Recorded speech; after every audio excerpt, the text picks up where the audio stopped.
Universal Pictures presents Godzilla vs. the Comets. Run away, it's Godzilla!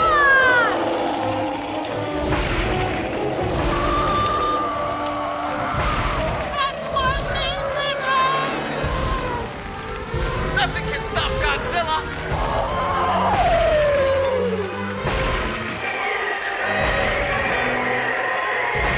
Seems the superheroes are ineffective in combating the monster.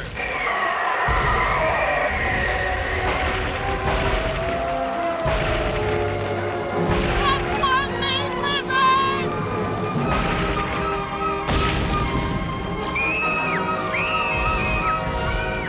Let's look!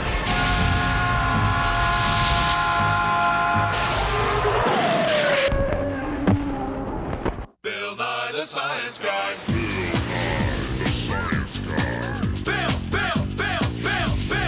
Bill Nye the Science Guy. Science rules. Bill Nye the Science Guy. Inertia is a property of matter. Bill Nye the Science Guy. T minus 7 seconds. Bill Nye the Science Guy. You and I live on a planet with a moon. Now, there are lots of planets with moons, and they all orbit the sun. But they're not the only things orbiting the sun. There are also tons and tons of rocks and ice, comets and meteors. When you see a streak of light in the sky, well, that's a chunk of rock burning up in the Earth's atmosphere, a meteor. When you see a star with a fuzzy tail, that's a dusty chunk of ice heated by the sun, a comet. Now, comets and meteors are all through the solar system, but most of them are way out there, past the orbits of all the planets. So far out that our own sun looks about like any other star. Now, comets and meteors are made of the same stuff as the planets. They were formed about the same time, and they go around the sun just like we do. Comets and meteors are part of our world.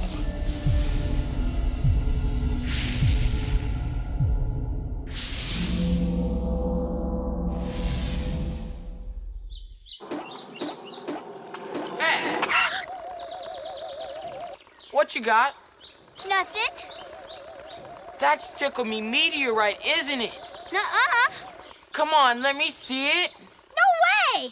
Get your own. Aw, please. He's so groovy, he's out of sight. He's Tickle Me Meteorite. Yes, it's Tickle Me Meteorite. You just pull his nose.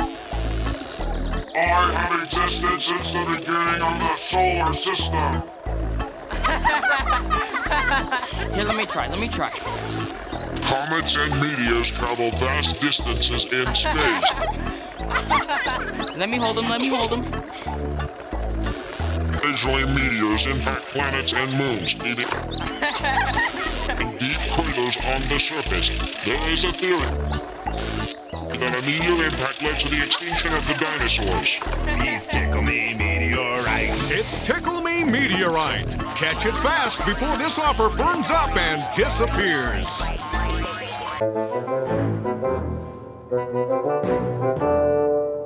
Good evening. Our next story is about elliptical orbits. This is the Earth. It takes a year to go around the sun, and its orbit is an ellipse. This is the orbit of a meteoroid. Many of them go out beyond the orbit of Mars. Now, this orbit is also shaped like an ellipse. This is the orbit of a comet. It's a very elongated ellipse because it takes comets such a long time to go around the sun. Most of them start their journey way out here, way out beyond the orbit of Pluto. Now, different comets have different orbits depending on where they come from and what they're made of. It might take one comet 76 years to go around the sun. Another comet 100 years, or 1,000 years, or tens of thousands of years. But all of these bodies, the planets, the meteorites, and the comets, are held in orbit by the pull of the sun's gravity, and all of their orbits are ellipses.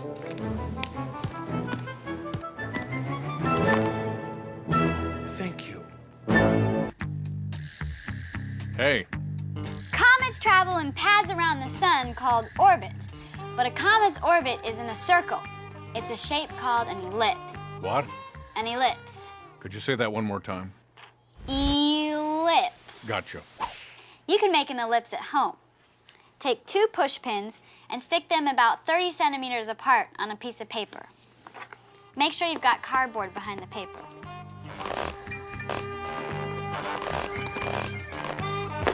Then tie a knot in a string that's about 50 centimeters long. Put the string over the push pins and using a pen to keep the string pulled tight, draw all the way around the paper.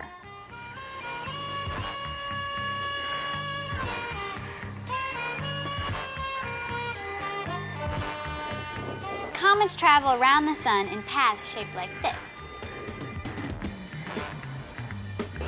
It's an ellipse. What? Knock it off. Recently, scientists photographed a string of comets slamming into the planet Jupiter. They started out as one big comet, but the pull of Jupiter's gravity is so strong, it broke them up into smaller chunks. Now, I say small, they were each a few kilometers across, and they slammed into the planet at over 60 kilometers a second, leaving big black spots the size of the Earth.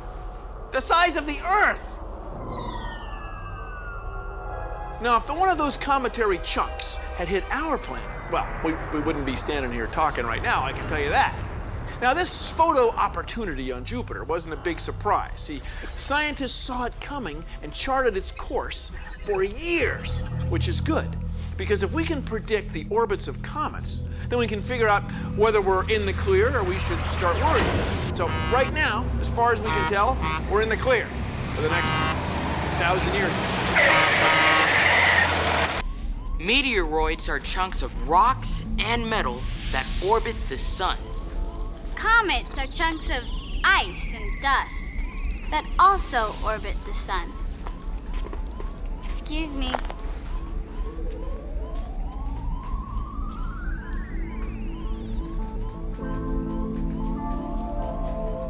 So there's meteoroids and comets.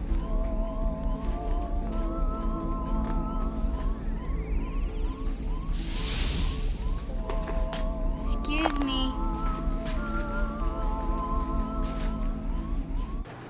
When you see a rock fall out of the sky and land on the Earth, you know it's a meteorite.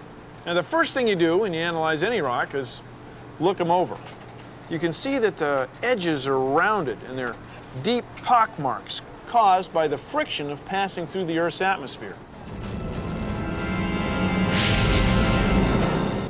On top of that, it's magnetic. It's made of metal. Now, this one has hardly any metal in it at all. This one turns out to be a combination of both rocks and metals. We know because we sliced it in half and polished it. You can see that this doesn't look like any of the rocks we find on Earth. Now, these over here don't look like any of the other 3. It turns out that both of these are from Mars. The meteorites, and there were signs and portents in the sky. People from coast to coast began seeing something up there. Visitors from outer space.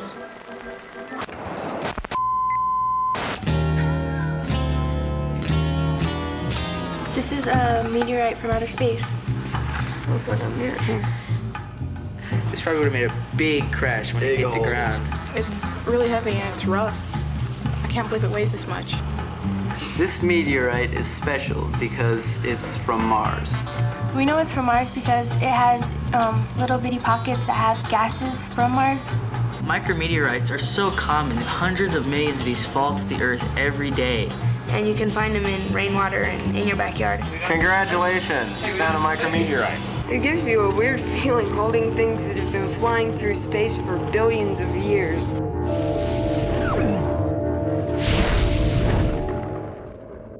The following story is true and reflects events as they actually occurred.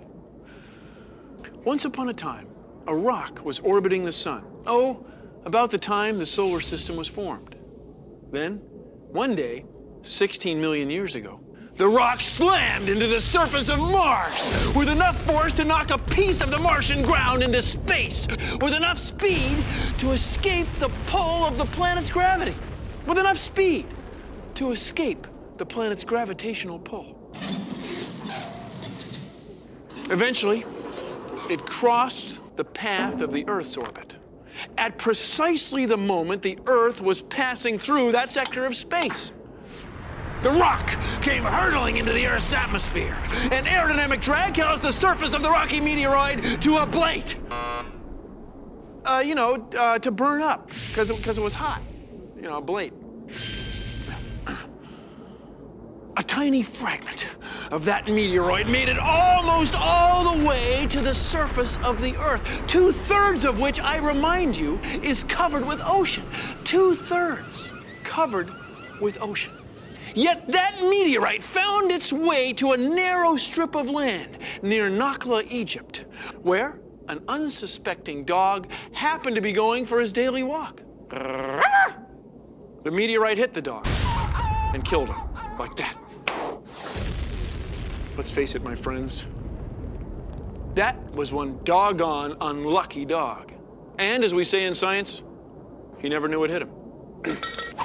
I remind you, this story is true.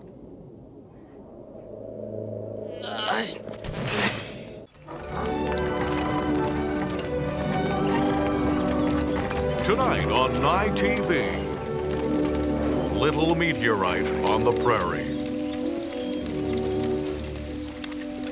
What is it, Pa? That's a meteorite, Half Pint. It's not a big meteorite because it probably got burned up going through the atmosphere. It's a little meteorite. Wow. Pa, so what you're saying is that this meteorite came from outer space, and now it's on our prairie. It's our little meteorite on the prairie. Can we keep it? Will it hurt us? No, Half Pint. Just burn up metal and stone.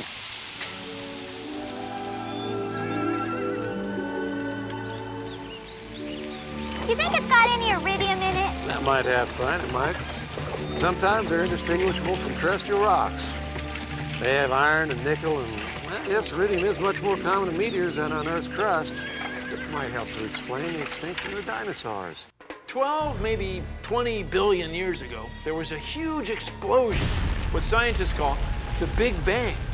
Within minutes of the Big Bang, tiny particles came together to form gases like hydrogen and helium. Then gravity brought those together to form stars. Well, then about 6 billion years ago, many of those stars had so much pressure built up inside them that they exploded. And we call each explosion a supernova. Anyway, that material drifted through space, and eventually gravity brought it together to form our sun and all the planets. Now, at the same time, the comets, asteroids, and meteoroids were formed. So when we look at a meteorite like this one, we're looking at a rocky, icy, cosmic time capsule. It's cool. And the quarterback drops back and... Whoa! Whoa! Look at that flash! Oh, my! It's a meteorite or something! Why isn't the Earth covered with craters the way the moon is? Please consider the following. When a meteoroid heads for the moon, there's nothing to slow it down. So wham! It makes a crater. When a meteoroid heads for the Earth, it has to pass through at least 80 kilometers of thin air. Rub your hands together. You know they get warm? That's friction. Well, meteoroids are going so fast that the friction of the air makes them heat up. Now, you may not know this, but metal burns. This is a piece of steel wool. It's mostly iron, just like a meteorite. If it were to hit the Earth's atmosphere, it would start to heat up. Now, the faster it's going, the more oxygen it passes through, so it really heats up, like this.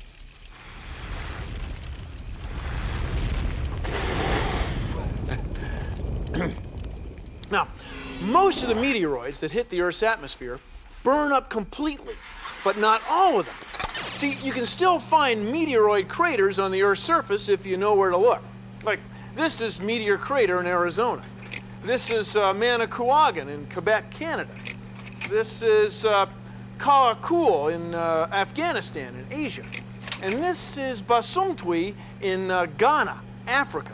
Now, these meteorite craters are huge, and there's still hundreds of them on the Earth's surface. But wind, water, ice, and volcanoes help smooth them over. See, every planet and moon in the solar system has been hit with meteorites. But not all of them have a nice atmosphere to protect them. Well, thank you for joining me on Consider the Following. When comets and meteors hit a moon or planet, they can leave a crater.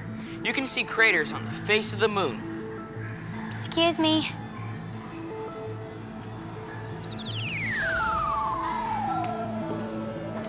A meteorite impact on the Earth's surface.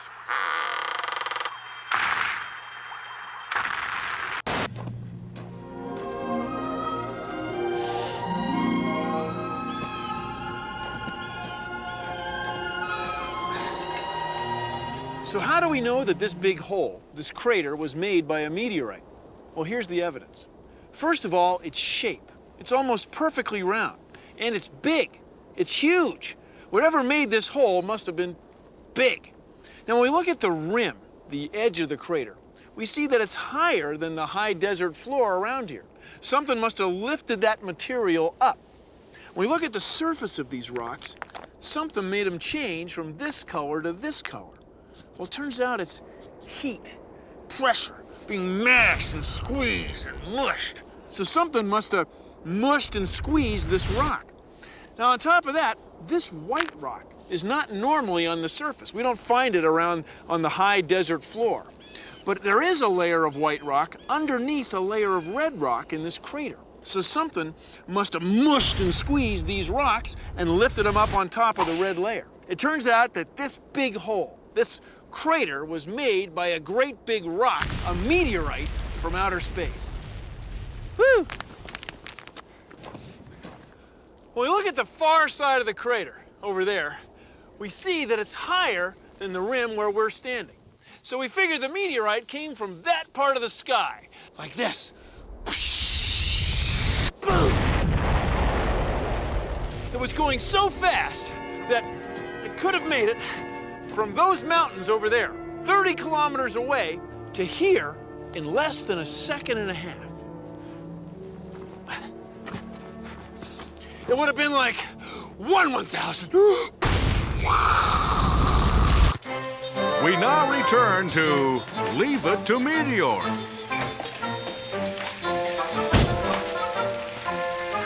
Ah, geez, Meteor. Why do you gotta go lugging around that hunk of rock? It's not just a rock. It's a meteor. Besides, I like playing with it. It's only a meteor when it's in the atmosphere. After it lands, it's called a meteorite. I know, Wally. But if my nickname were Meteorite, the kids would razz me for being a goof. Who's the goof now? Dad's gonna burn up like space dust entering the Earth's atmosphere. It's Comet Hale-Bopp. We were able to see it for about 3 weeks. But by the time you see the show, the comet will be gone. Long gone. Back into the cold, dark emptiness of space. Bah!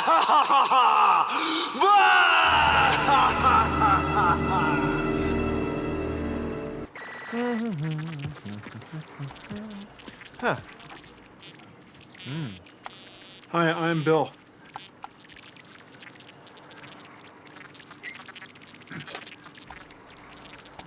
That's Comet Hale-Bopp.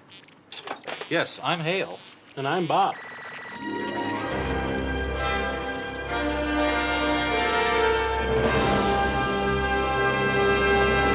It's ice that makes comets different from asteroids and meteoroids.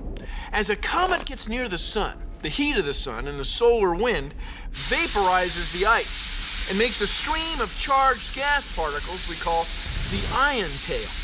Now, at the same time, the little bits of rock that are embedded in the ice get blown into space and form a second tail we call the dust tail. It's made of thousands and thousands of tiny meteoroids that orbit right along with the comet. So we end up with an ion tail that points straight away from the sun and a dust tail that's a little bit curved. So we get two tails from one comet. It's two tails from one. An asteroid is a big chunk of rock in space that never became part of a planet. A small asteroid is called a meteoroid. Now, if a rock enters the Earth's atmosphere and starts to burn up and leaves a bright streak in the sky, we call it a meteor. If a piece of that rock lands on the Earth's surface, well, then we call it a meteorite. Asteroid, meteoroid, meteor, meteorite, right?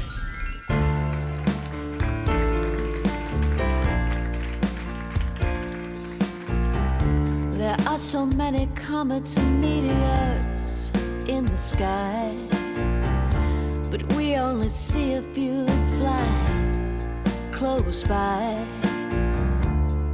When they're on a course that brings them too near, they start to burn if they hit the Earth's atmosphere.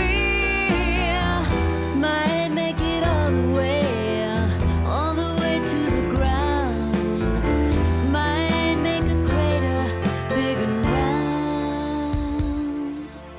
Comets and meteors got me looking up into the sky now.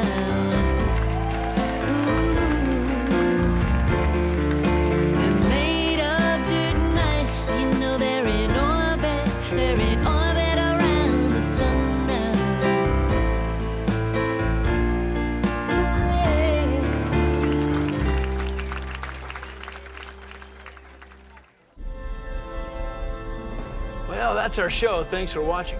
If you'll excuse me, I've got some subcrustal crater cartography to collate. See ya!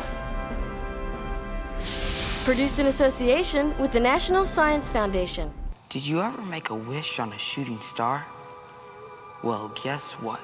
They're not stars at all. They're meteors. Most of these meteors don't even make it to the Earth's surface because they burn up on their way through the atmosphere. We see them burning up as streaks of light. On any given night, there's a meteor flashing across the sky about once every hour. So the next time you see one, instead of making a wish on a shooting star, make a wish on a blazing, burning meteor.